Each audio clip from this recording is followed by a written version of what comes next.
back again. Now that we're at our third row, I just want to review again the steps to making a wampum belt. Keep in mind, planning is very important, and keeping your space is organized is also very important. Your string needs to be kept always loose and not tangled in other objects around you, and standing up is a really good idea. Now we're now on row 3, and on here I labeled them A, B, C so you can distinguish between them. And if you look at it, row C has 9 beads. 1, 2 are yellow, 3 is blue, 4 is yellow, 5 is blue, 6 is yellow, 7 is blue, 8 and 9 are yellow. So I've set up over here the beads that I'll need, and I pulled them out to prepare.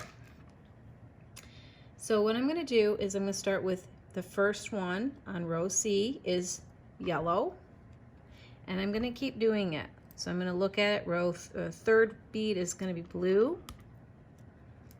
Fourth bead is yellow. This is why we planned ahead, by the way.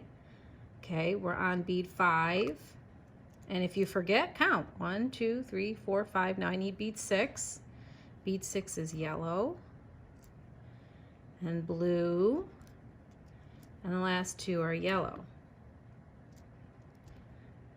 So count again. 1, 2, 3, 4, 5, 6, 7, 8, 9. I have 9 beads. If I line them up here, they should match up with what I colored in. And if I'm ready, I'm going to slide them down.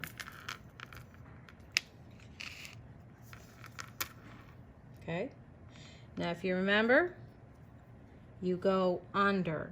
So you're going to go under the strings with your needle. You can put the needle down once it's gone through. And now the beads are going to follow through. Each bead should be between a string. Double check. If you don't double check, you're going to have a problem. I'm pressing my hand down so that the string is pushed down.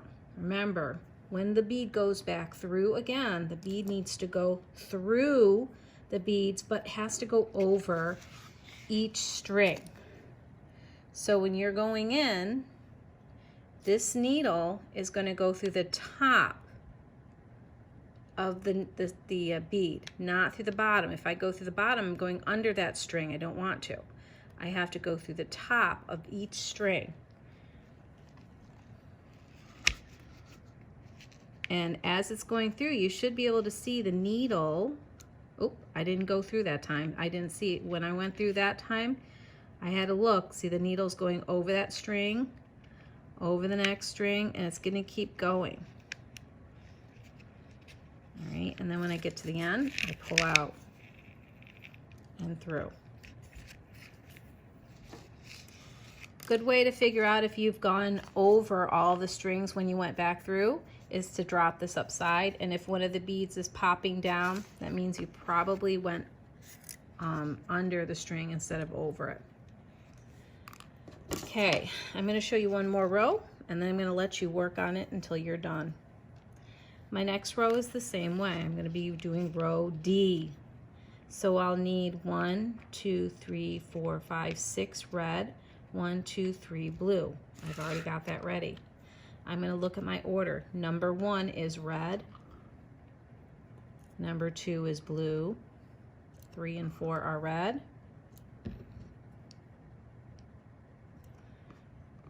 5 is blue. 6 and 7 are red. 8 is blue. Oops. And 9 is red. Double check. 1, 2, 3, 4, 5, 6, 7, 8, 9. I have 9. I'm going to slide them down.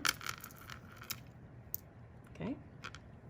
Remember, the needle goes under the string first. So under the string, slide the beads down, line them up. Remember, if a bead doesn't go in neatly, let's say you ended up with 2 beads in one string, then just move them over until they're lined up where they need to be. Oh, these ones aren't even in there, and I'm missing one, see? I'm gonna push it over. Okay, press down. So remember, we're pressing the string down, so when the needle goes through, it's going over the strings between the beads. So I'm gonna go over, over and over, and through as I'm going through, and pull through. Okay, so you're gonna keep going until you get down to row J, and then when we come back together again, I'll show you the next step.